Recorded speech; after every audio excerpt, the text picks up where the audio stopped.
Bendiciones, bendiciones queridos hermanos, los que nos están viendo y los que están presentes acá. Dios los bendiga. Hoy día domingo tenemos nuestra clase eh, dominical y esperando que Dios pueda bendecirles, que usted no siga corriendo el dedito, sino que se quede ahí en el, en el Facebook. Y a mí me honra usted cuando usted se da tiempo para escuchar la palabra del Señor, que es un modo de compartir. Uno es un modo de predicación, yo hago más bien una enseñanza y esperando que Dios le bendiga, vamos a hacer siempre, nuestro tiempo será a la una, terminamos un poco antes y que Dios le bendiga, que Dios sea con usted. Vamos a orar al Señor. Padre nuestro, gracias por este tiempo, esta bendición que nos da, Señor, de poder estar reunidos en torno a tu palabra. Te pedimos tu bendición, tu presencia en medio de nosotros, que tú puedas dirigirnos, bendecirnos, que podamos sacar las mejores enseñanzas de tu palabra. Atamos todo espíritu inmundo, toda obra del diablo, todo poder de tinieblas, que se oponga a la palabra de Dios. Señor, lo atamos, lo echamos fuera, proclamamos libertad, liberación, bendición. A través de tu palabra te lo pedimos en el nombre de Jesús. Amén y amén. Bueno, hoy día, según usted ve en la foto ahí, tenemos a Juan el Bautista bautizando a Jesús. Y el tema de hoy día es Juan el Bautista. Usted sabe que hay dos personajes importantes en el Nuevo Testamento. Uno es Juan el teólogo, el que escribió el Evangelio según San Juan y las epístolas de Juan. Y otro es Juan el Bautista, que es un profeta, el último de los profetas del Antiguo Testamento. Si a usted le preguntan cuál fue el último de los profetas del Antiguo Testamento, Juan el Bautista. Porque Juan comenzó a profetizar 4 años antes del ministerio de Jesús. Es decir, tenía la misma edad de Jesús. Jesús comienza a los 30, pero a los 26 años de Jesús y de Juan, él comienza su ministerio. Es decir, 4 años antes que Jesús fuera bautizado, Juan el Bautista, como último profeta del Antiguo Testamento. Porque después se pasa un nuevo pacto y ese tipo de profeta del Antiguo Testamento ya no se da. Comienza un nuevo tipo de profeta en el Nuevo Testamento,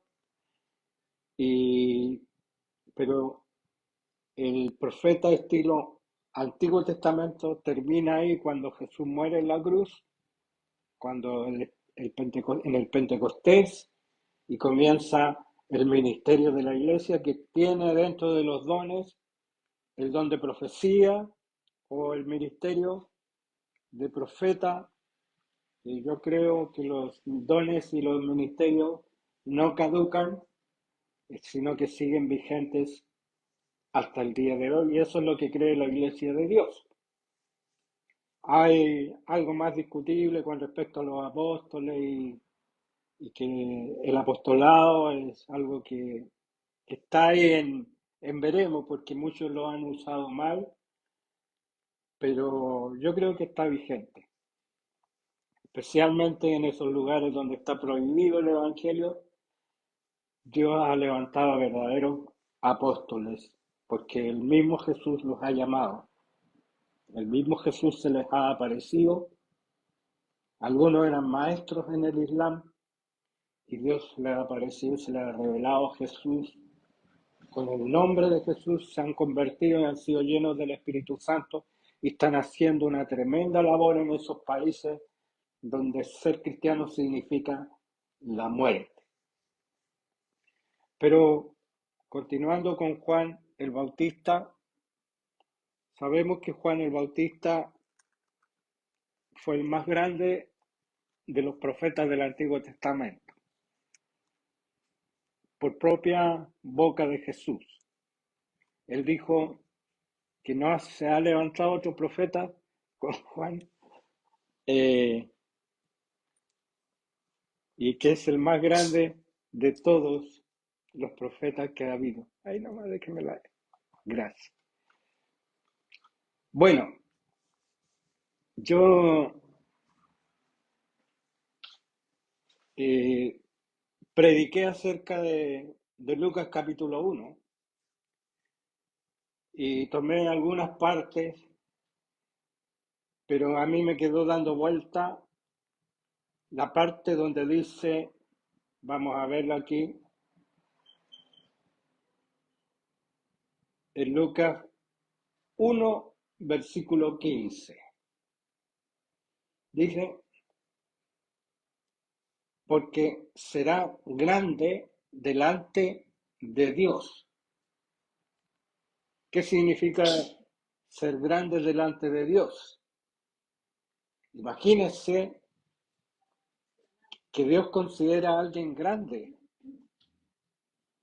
Es decir, delante de Dios nosotros todos somos pequeños. Nadie puede decir, aquí te las traigo, Peter. Nadie puede decir, yo soy grande. Pero aquí el testimonio de Jesús, el testimonio de la palabra, nos dice, porque será grande, y aquí está hablando el ángel Gabriel, a, a su padre Zacarías. Entonces le dice, porque será grande delante de Dios. Está hablando del nacimiento. Juan todavía no nacía en ese momento. Para que Dios diga esto es porque es así. No beberá vino ni sidra, es decir, ninguna bebida alcohólica. No beberá vino ni sidra y será lleno del Espíritu Santo aún desde el vientre de su madre. Dígame usted, ¿quién tuvo esta bendición de ser lleno del Espíritu Santo desde el vientre de su madre? ¿Qué profeta del Antiguo Testamento? ¿Qué hombre de Dios en la historia bíblica puede decir que fue lleno del Espíritu Santo en el vientre ya de la madre? Solo hay dos personas. Uno de ellos es Juan el Bautista. El otro es Jesús. Son las únicas dos personas que fueron llenos del Espíritu Santo desde el vientre de su madre. Cosa que, por ejemplo, según el Nuevo Testamento hay condiciones para recibir al Espíritu Santo. ¿Cuáles son las condiciones? Creer en Jesucristo, arrepentirnos y pedir a Dios la promesa del Espíritu Santo, que es para aquellos que tienen conciencia. Es decir, uno para poder arrepentirse y convertirse tiene que tener conciencia. Pero aquí dice que Juan pasó todo eso por un decreto de Dios, por una disposición de Dios, que sería lleno del Espíritu Santo. Es decir, no viene con la norma del Nuevo Testamento, sino viene con la norma del Antiguo Testamento, que es decisión de Dios. Es decir, aunque nosotros cuando hablamos de elegido y que no elegido, entramos ahí en un conflicto en el Nuevo Testamento. Pero en el Antiguo Testamento no hay conflicto, porque en el Antiguo Testamento Dios elegía y punto. Dios elegía a alguien para profeta y punto. Dios eligió a Samuel y punto. Dios eligió a Elías y punto. por decisión de Dios, por la soberanía de Dios. Que eso de la soberanía hay un conflicto en el libre albedrío y, y que uno tiene que tomar la decisión, pero aquí el bebé no tomó la decisión. El bebé, según el pacto antiguo, Dios decidió que fuera lleno del Espíritu Santo desde el vientre de su madre. Ahora, la pregunta, ¿puede en este tiempo un niño ser lleno del Espíritu Santo aún desde antes de nacer? La pregunta queda aquí en el aire, para los que están detrás también. ¿Sí? Sí, yo creo que sí. ¿Sabe por qué? Porque es decisión de Dios.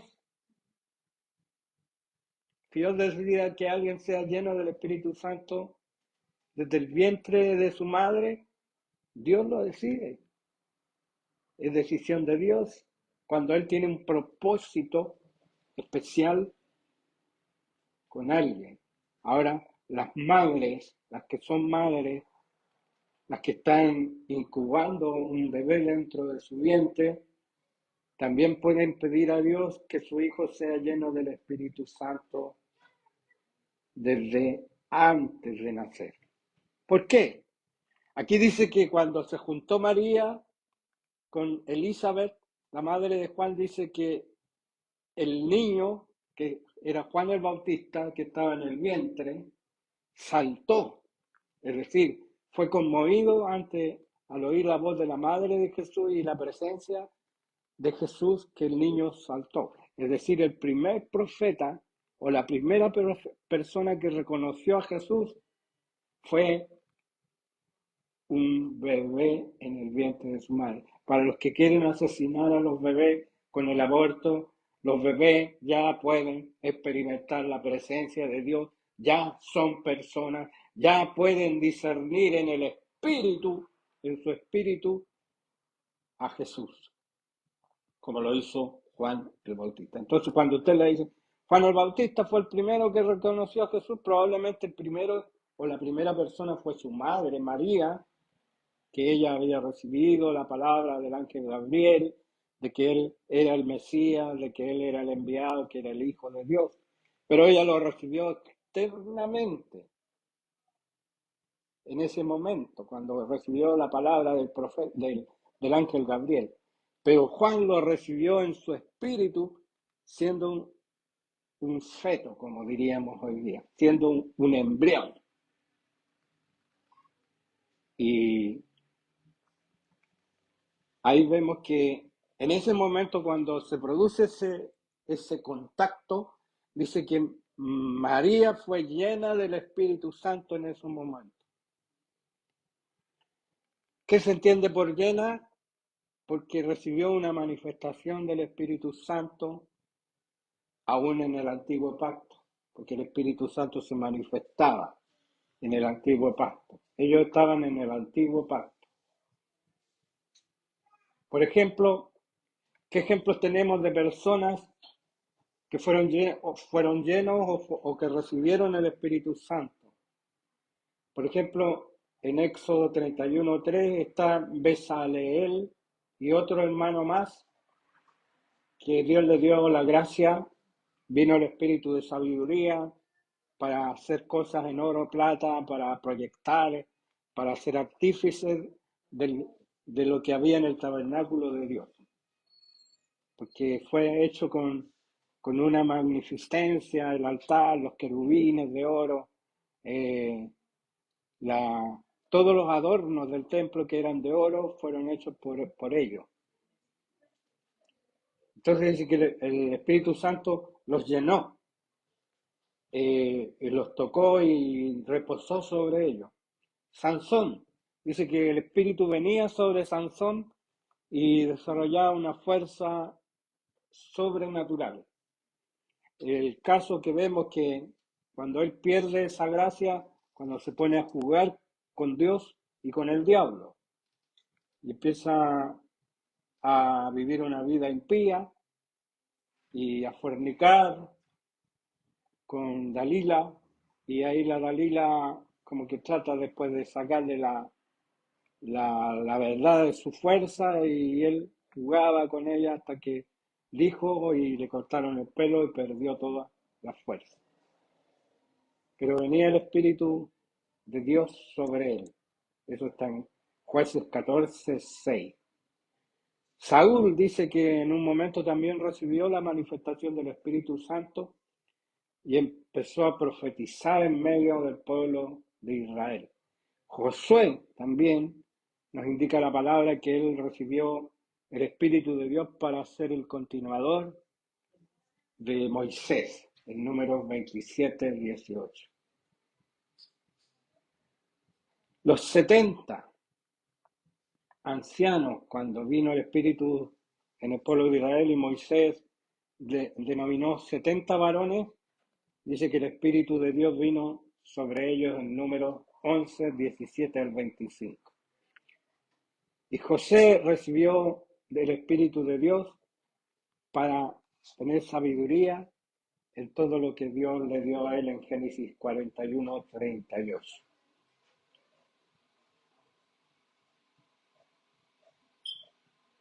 Bueno, ahora seguimos y aconteció que cuando oyó Elizabeth la salutación de María, la criatura saltó en su vientre, y Elizabeth fue llena del Espíritu Santo. Bueno, ahí yo me había equivocado. Elizabeth es la mamá de Juan el Bautista.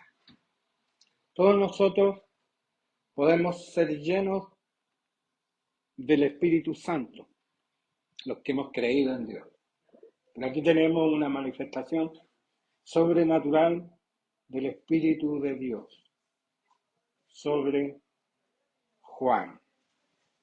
Mi padre se llamaba Juan, él está con el Señor, y el significado de su nombre, que es Johanán, viene de esa raíz, significa Dios es misericordioso, o Dios ha sido o ha tenido compasión, o aquel que es fiel a Dios.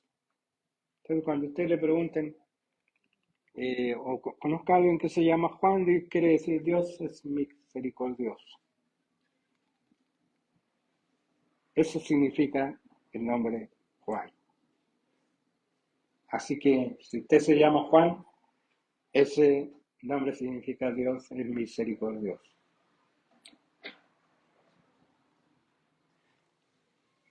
Juan fue consultado por los sacerdotes y la gente del poder eclesiástico de su tiempo acerca de que si él era el Mesías o no. Y él respondió este pasaje de Isaías 40, verso 3, que dice: voz que clama en el desierto, preparad el camino a Jehová, enderezad calzada en la soledad a nuestro Dios. Hay los que creemos que Jesús es Dios, que Jesús es Jehová, aquí está claramente dicho en la voz del profeta Isaías. Y vamos a leer aquí en Juan 1:6-9. Hubo un hombre enviado de Dios, un apóstol de Dios, porque enviado, la palabra griega es apóstol. Hubo un hombre enviado de Dios, el cual se llamaba Juan, o Dios es misericordioso. Este vino por testimonio, para que diese testimonio de la luz. Es decir, para dar testimonio de la luz. ¿Quién es la luz? Jesús. A fin de que todos creyesen por él. No era él la luz, sino para que diese testimonio de la luz, aquella luz verdadera que alumbra a todo hombre, venía a este mundo. Entonces Juan fue levantado para dar testimonio de Jesús. Es decir, Dios tenía que usar el sistema del Antiguo Testamento para presentar a Jesús al pueblo de Israel.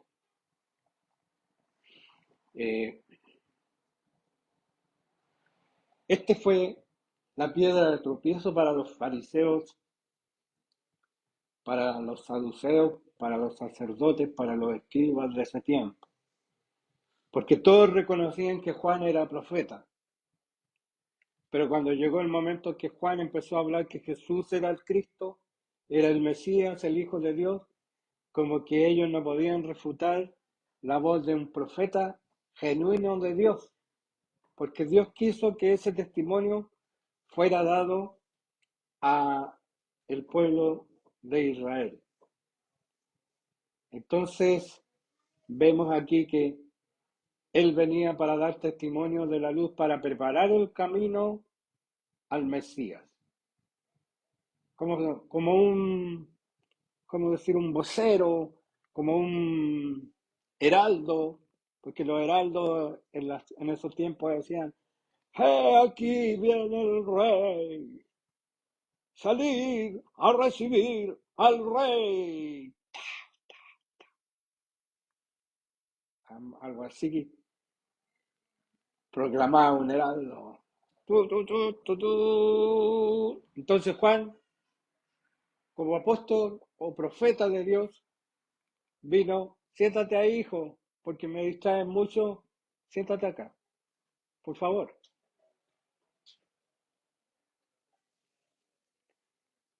Entonces, hay un niño inquieto que ya hace marihuana y todo eso aquí me tiene. Nosotros creemos que los niños tienen que ser felices en la casa de Dios. Así que sea feliz en la casa de Dios. Aquí hay libertad. Entonces, eso es lo que hizo Juan, porque no podían discutir. Hacía 200 años que había terminado la profecía en Israel. Hubo 200 años de silencio donde no hubo profeta. Con Malaquías se termina el canon del Antiguo Testamento y la época de los profetas, y hay un lapso de 200 años donde no llega profeta a Israel, excepto Juan el Bautista, y Juan el Bautista viene predicando al pueblo de Israel. Viene desde el desierto y aparece en el pueblo de Israel como profeta de Dios, y como estaban tan ansiosos de un profeta, Juan tuvo mucho éxito en su tiempo y tuvo muchos seguidores. Mucha gente incluso tuvo discípulos, igual que Jesús, habían seguidores de Juan que iban con él donde quiera que él iba y estaban con él, eran sus discípulos. Ahora, la característica de Juan es, el Bautista, es que es un hombre atípico, porque estaba profetizado en el Antiguo Testamento que vendría aquel que prepararía el camino del Señor, que se vendría con el espíritu de Elías y el poder de Elías para anunciar la venida del Mesías. Los esenios era una especie de secta nacida en el pueblo de Israel.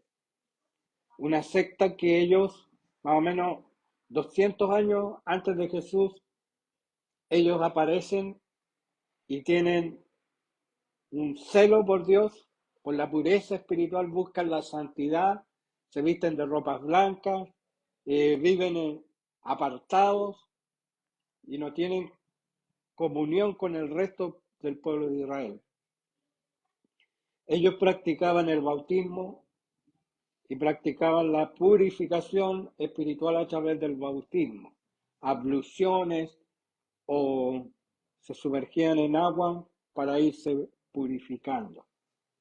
Muchos creen que Juan el Bautista tuvo relación con los esenios, porque estos esenios estudiaban la palabra y escribían la palabra y la transcribían desde los escritos más antiguos, porque ustedes saben que con el uso, en ese tiempo no existía tan buenos materiales para poner la Sagrada Escritura y era muy caro. Entonces ellos transcribían la Sagrada Escritura y si se equivocaban en una letra, todo ese libro tenía que ser destruido. Incluso las contaban las letras. Por ejemplo, el libro de Isaías, tenían que escribirlo sin ninguna falta, que no le faltara nada ni le sobrara nada. Entonces, los esenios eran estudiosos de la Escritura y se ve que el profeta Juan el Bautista, él conocía las Escrituras, porque las cita, las predica. Ahora, díganme ustedes, eso sí que eran un poco antisociales los esenios, como que aquí estamos nosotros, somos los santos, somos los puros, los perfectos, todos los demás, como las típicas sectas que aparecen hoy día, que nuestra secta es la única verdadera, la única que salva. Eran un poco exclusivistas y eran rupturistas y hasta cierto punto legalistas. Pero Juan, imagínese Juan, adquiere el conocimiento de las escrituras, pero él no va por la escuela de los sacerdotes, porque él era hijo de sacerdote, probablemente podría haber ido a una escuela para los sacerdotes, a lo mejor asistió antes de los 12 años y fue formado con la escuela de los sacerdotes. Pero él dice que, por lo que nosotros deducimos, que después él se va al desierto y empieza a vivir una vida apartado de todos los demás. ¿Y por qué se infiere esto? Que se aparta de su familia, se aparta de todo, porque Juan el Bautista y Jesús, a pesar de ser primos, no se conocían. Imagínense a hermana Fresia con su prima de la iglesia allá, de la pastora María. Son primos y se conocen, pues. Se reúnen, hacen alguna comida y bueno, como ambas trabajan en la gastronomía, entonces, ¿cómo serán esas reuniones? Me imagino. Pero Jesús y Juan el Bautista no se conocen, a tal punto que Juan no sabía quién era el Mesías, porque la palabra de Dios le dijo, sobre quién vienes descender el Espíritu Santo en forma de paloma, ese es. Y Juan podría haber sido influenciado por las conversaciones de María y Elizabeth, que se me aparece un ángel y podrían haber tenido ese conocimiento, pero la palabra dice que Juan no tenía ese conocimiento porque si no él hubiera sabido, ¿ah? Y lo hubiera identificado. Entonces, lo otro que también tenemos que ver de Juan el Bautista, que todos nosotros nos imaginamos por la forma que él predicaba, que era un tipo severo, un tipo así rudo, un tipo poco amable, de malas pulgas. Pero imagínense si una persona es llena del Espíritu Santo desde el vientre de su madre. ¿Cómo será? Yo creo que esa imagen es una mala imagen de Juan. Yo creo que Juan era un tipo, como su nombre lo dice, Dios es misericordioso. Es decir, era misericordioso, compasivo, a tal punto que le dice el que tiene dos túnicas, de una al que no tiene. Es decir, tenía un concepto social. un concepto de misericordia, de amor, de que las personas no fueran egoístas con lo que Dios les daba, sino que lo compartieran con los demás. Además, los esenios vivían en comunidades de bienes y un poco lo que fue la iglesia primitiva. A nadie decía entre los esenios que algo era suyo, sino que todo pertenecía a la comunidad. Entonces, si alguna influencia recibió ahí Juan, porque tuvo que separarse de su familia y depender no de su familia, sino depender de Dios y de lo que Dios le proveía, a lo mejor en un grupo especial donde él estaba y leía las escrituras y a lo mejor escribía las escrituras. Juan tampoco creo que haya sido un tipo mal, como decir, que muchos dicen que era mal agestado, mal vestido, aunque dice que vestía con, con una túnica hecha de pelos de camello, no de piel de camello, no una piel de camello encima, sino una túnica tejida, aquí por ejemplo, de alpaca, que es la lana de la alpaca, que es pelo, pero que es tan fino que lo pueden hilar y pueden tejer con eso. También era una vestimenta, eh, no era blanca como los esenios era como que ellos, todo era pulcro, todo era limpieza, todo era lavacro, todo era como que ellos escribían y tenían que lavarse las manos después para seguir escribiendo y un montón de cosas cuando transcribían la escritura.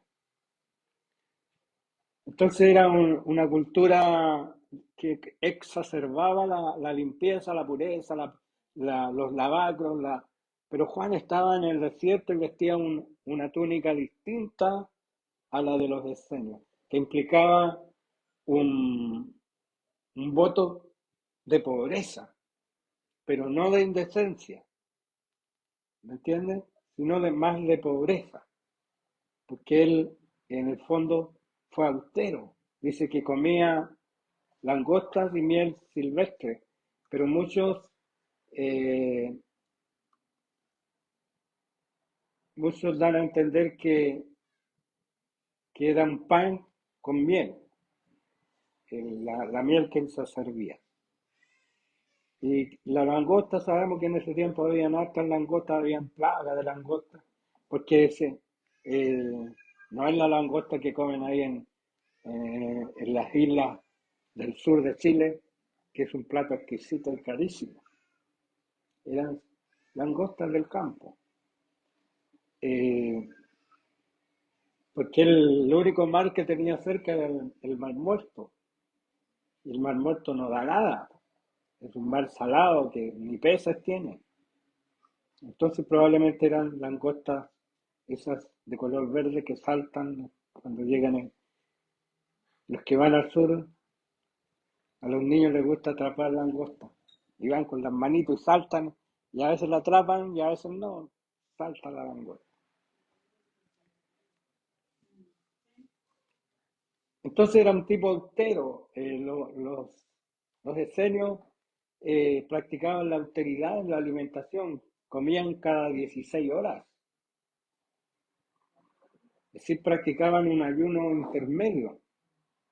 El ayuno intermedio es un ayuno donde tú comes un día, al otro día ayunas y al otro día comes, pero eran 16 horas de diferencia entre una comida y otra, lo cual hoy día han descubierto que es muy sano porque uno consume eh, lo que tiene de más en el cuerpo. Por ejemplo, si hay grasa de más, al hacer un ayuno intermedio va consumiendo esa grasa que se comienza a acumular en el cuerpo. Cuando uno no la quema haciendo ejercicio, uno la mala aprecia. ¿Ah? Autofagia, eso es lo que tiene la palabra precisa usted. Entonces se van eliminando aquellas cosas que están de más y uno tiene el peso correcto. Bueno, Juan el Bautista, para mí, como dice la palabra, fue único y especial, que tenía un carisma. Muchos lo ven como un tipo duro, un tipo que da miedo, como que da miedo acercarte a él, porque a 1 metro o 2 iba a verle todos los pecados que uno tiene. Lo que pasa es que la llenura del Espíritu Santo implica también los frutos o el fruto del Espíritu, que es amor, gozo, paz, paciencia, benignidad, bondad, fe, mansedumbre, templanza, amor. Todos esos frutos estaban en Juan.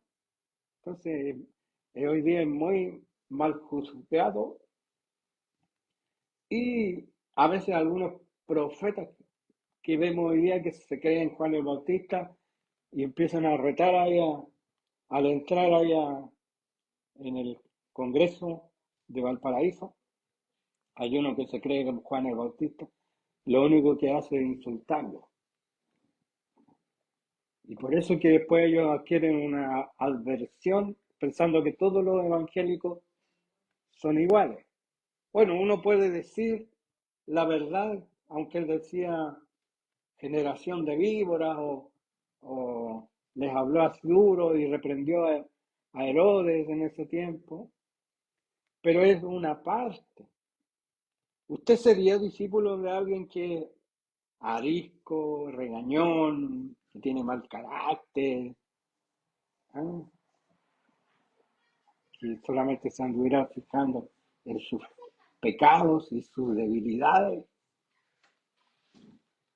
No, es como decir, si yo fuera un pastor gruñón, aunque a veces me pongo un poco, pero es poquito, un poquito nomás. Uno como es en la casa, es acá en la iglesia. Y yo en mi iglesia, en mi casa no soy un amo o un señor. Soy uno más de la manada que dice amén. Sí, mi amor, voy al tiro, voy a comprar el pan. Entonces Juan tenía las cualidades del Espíritu Santo, por eso que se le ha juzgado muy mal. Yo creo que si nosotros estudiamos la vida de Juan el Bautista, nos vamos a dar cuenta que hay cosas que son importantes. Ahora, ¿por qué los discípulos dejaron a Juan cuando llegó Jesús? Porque ese era el propósito. Y también porque Jesús era el Hijo de Dios y tenía un carisma mayor que el de Juan, por supuesto. Yo no dejaría un maestro por otro maestro que no fuera más grande, más,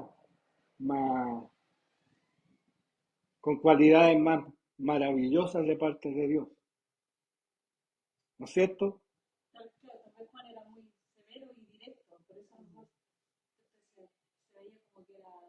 Una parte, una parte de él. Pero la otra parte, ¿por qué? Por ejemplo, habían discípulos que habían dejado todo para estar con Juan. Yo creo que era porque él tenía también un carisma. El propio David decía, tú eres el que sujeta a tu pueblo debajo de mí. Es decir, era una gracia que Dios le daba para que el pueblo se sujetara al rey David. Entonces, yo creo que Dios le daba una gracia porque las personas, una pastora la escuchaba decir que los que oran se les nota la oración. Y la oración se nota cuando una persona está en comunión con Dios porque sus ojos brillan, sonríe, es amable, es atractivo aunque sea feo, como el caso mío, porque tiene una gracia de Dios. Y esa gracia es la que hace que nosotros tengamos que otras personas crean y confíen en uno como pastor o como siervo de Dios, donde usted quiera que esté. Entonces yo creo que Juan tenía esa gracia, aparte de conocer las escrituras, y su misión era también decir el pecado, pero también indicar y llamar al arrepentimiento. ¿Usted conoce un evangelista de los tiempos de hoy? Los que realmente tienen un llamado evangelístico son tipos empáticos. Son ticos que caen bien, pero que en su predicación tienen una gracia que pueden hacer ver al hombre su pecado y esa persona puede arrepentirse de su pecado. Pero sí tiene que confrontar el pecado. Yo creo que Juan tenía ese don como de evangelista, para que las personas se volvieran a Dios, para que las personas se arrepintieran de sus pecados y se volvieran a Dios y recibieran después a Jesús. Recordemos que cuando Jesús asciende no había más de 500 hermanos. Muchos se imaginan a Jesús con los 12 y Jesús tuvo una iglesia de más de 500 hermanos. En el momento que asciende a los cielos eran más de 500 y solamente 120 perseveraron en el aposento alto. No eran 12, 120, y recordemos que él envió a 70 de dos en dos. Aunque muchos dicen que eran más de 70 porque la mitad de 70 son 35 y no hacen pareja 35, hay uno que queda guachito. ¿No? Bueno, son cosas de los que estudian la Biblia, los que tienen pensamiento crítico. Y hay un estudio crítico de la palabra que en donde la persona ve esos detalles para entender y buscar la respuesta que a veces está en las mismas escrituras. Entonces Jesús tuvo éxito, pero Juan también dice que Juan tuvo discípulos aún después de que Cristo murió y resucitó. Recordemos que Pablo se encontró con unos discípulos de Juan el Bautista que no habían oído de Jesús y que no habían oído del Espíritu Santo. Y por ahí en Medio Oriente hay una secta que son seguidores de Juan el Bautista, que no reconocen a Jesús o lo dan como profeta nomás, pero que viene desde esos tiempos. Entonces, Juan el Bautista tenía arrastre porque eran miles los que se congregaban cuando él predicaba. Pero ¿cuál era su función? Anunciar a Cristo después a esos miles, ir de ciudad en ciudad y poder anunciar la llegada del Mesías. A aquella luz verdadera que alumbra a todo hombre venía a este mundo. Y aquí está la aseveración de Jesús en Lucas 7:28. Dice, os digo que entre los nacidos de mujeres no hay mayor profeta que Juan el Bautista. Pero el más pequeño en el reino de Dios es mayor que él.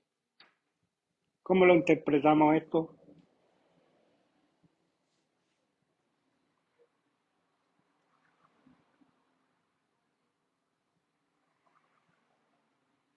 Lo que pasa es que hoy día yo creo que tampoco hay alguien que sea mayor que Juan el Bautista.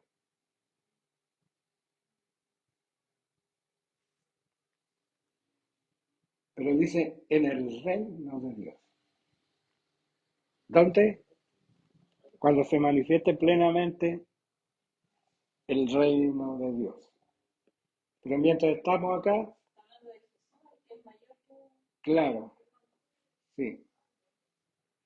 Bueno, Juan dijo mayores que yo, dijo, porque él era primero que yo, el cual yo no soy digno de desatar la correa de su calzado, y menos cuando Cristo pidió que lo bautizara, eh, él no quería bautizarlo. Ahí hay una polémica. Si el bautismo era de arrepentimiento, Jesús tenía que arrepentirse para bautizarse. No, porque él era sin pecado. Él no tenía pecado. Lo que hizo fue, en ese momento, él seguir lo que estaba mandado a todos los seres humanos. Después después de él, que todos tenemos que bautizarnos en el nombre del Padre, del Hijo y del Espíritu Santo, o de Jesús, porque hay unos que dicen que hay que bautizarse solo en el nombre de Jesús.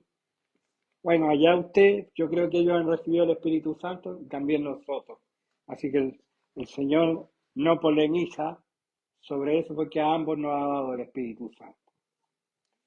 Entonces, lo que da a entender es Jesús que se somete al verdadero sumo sacerdote espiritual del pueblo de Israel, que en ese momento era Juan el Bautista, que descendía de un sumo sacerdote, no el sumo, pero un sacerdote, y aún por parte de su madre tenía el sacerdocio de Aarón.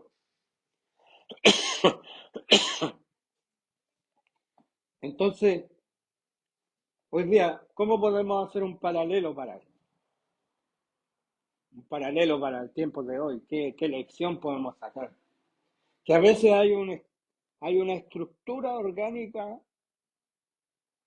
que le podemos llamar iglesia o iglesia, pero que en el fondo ha perdido el norte y se ha apartado de la voluntad de Dios. Entonces la iglesia de ese tiempo, la organización religiosa de ese tiempo, que era el sumo sacerdote, Anás y Caifás y toda la plaga de fariseos y saduceos que fueron los que crucificaron a Jesús, los que instigaron que él fuera apresado y fuera muerto. Como lo dejo tranquilo en la semana, se me actualiza cuando quiere el computador. Pero ya estamos terminando ya la parte bíblica, estamos dando una aplicación que puede haber una iglesia como la Iglesia Católica, que se proclama como la única iglesia, pero que sabemos que perdió el norte, que se perdió en el camino, que ellos mandaban a matar a personas, asesinaron a más de 60.000 personas en un pueblo que eh, no era católico, sino que eran eh, de una disidencia de la Iglesia Católica donde vienen los protestantes luego. Entonces, la palabra dice que cualquiera que os mate pensará que rinde culto a Dios, porque está profetizado eso en las Escrituras. Entonces, lo mismo en ese tiempo, el judaísmo, el templismo, el sacerdocio de ese tiempo perdió el norte y ellos dijeron crucifícale, y fueron los primeros, y saben que también fueron los primeros que apresaron a Jesús, porque fue el siervo del sumo sacerdote que andaba ahí cuando Marco, que Pedro le cortó la oreja cuando estaban apresándole. Entonces, ellos estaban corrompidos, por lo tanto Juan, por eso que él se apartó de ese camino y tomó su propio camino frente a Dios. Y cuando Jesús viene, no reconoce a esa iglesia apóstata, a esa iglesia pervertida, a esa iglesia que en vez de recibir a Jesús con los brazos abiertos, le crucifica, que no creyó que era el Hijo de Dios. Y hasta el día de hoy no creen, y hasta el día de hoy van a hacer un carnaval gay, el más grande de allá, y lo van a hacer en Israel, porque están ahí, perdidos, lejos de Dios. Entonces, la enseñanza es que nosotros debemos seguir la doctrina pura del Señor que está en su palabra y debemos reconocer las autoridades que verdaderamente el Espíritu del Santo ha levantado. Yo creo que la Iglesia de Dios, en la cual nosotros pertenecemos, tiene un liderazgo espiritual, tiene un liderazgo que no voy a decir todo, pero la mayoría son llenos del Espíritu Santo. Pero sin embargo hay cosas que son del hombre, de la carne, son estatutos, normas que se van implementando durante el tiempo y que suelen reemplazar a veces a las cosas verdaderas de Dios. Pero eso sucede en todas partes. No podemos decir que hay una sola iglesia que es verdadera, pura y santa, sino que a veces le hemos puesto cosas que no están de acuerdo al Espíritu de Dios y a la palabra de Dios. Por ejemplo, hay iglesias que obligan a las personas, a los varones, a afeitarse y a cortarse el cabello. No dejan pelucones dentro de la iglesia. Siento que Juan el Bautista tenía un voto nazareo que él no podía cortarse las puntas de la barba ni del pelo, porque él tenía un voto nazareo, es decir, era un pelucón y un barbudo. Hay iglesias donde a veces a las hermanas que van con pantalón las miran mal o no consideran que eso es pecado. Y yo creo que es un extremismo, porque eso ya es vestimenta de mujer hoy día.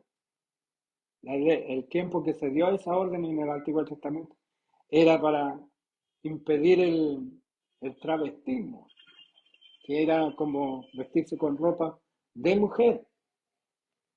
¿Ah? Y eso lo prohibió Dios. Pero el salón hoy día es de hombre y de mujer. Muchos a este momento van a hacer clic y se van a ir, van a dejar de escuchar. Pero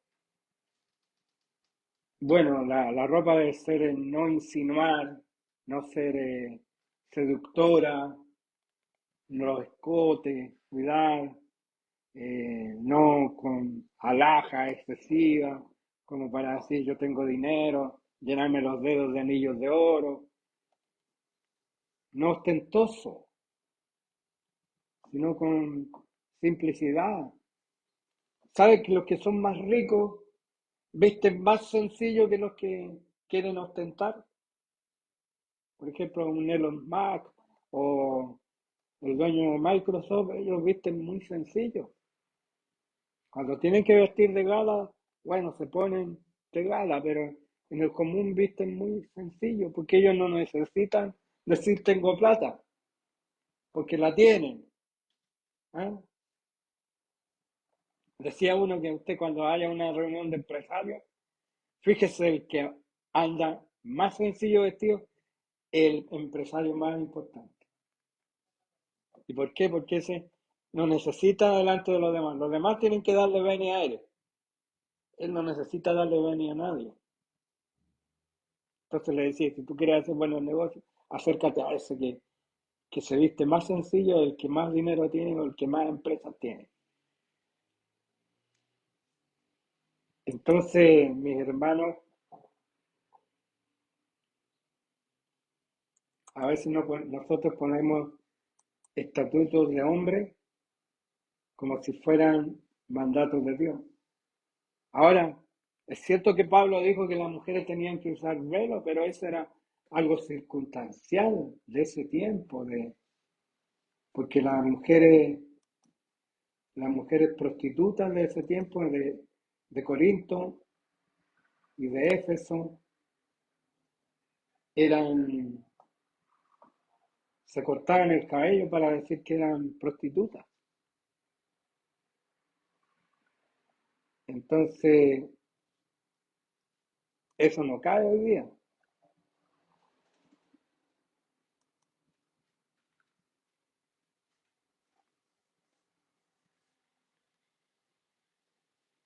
Entonces hemos puesto estatutos de hombres, o hemos mal interpretado, o hemos exagerado la escritura. Hay unos predicadores que usan moñitos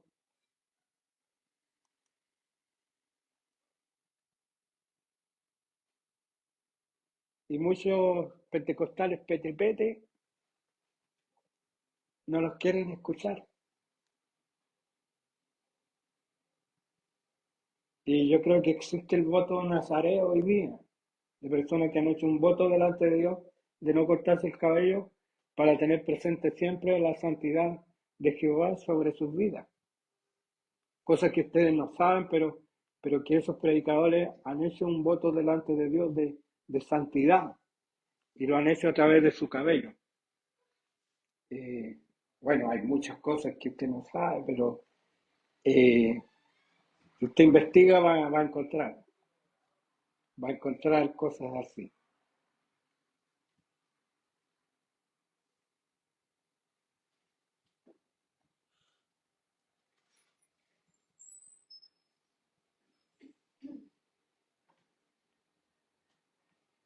Tenemos que volver atrás del camino.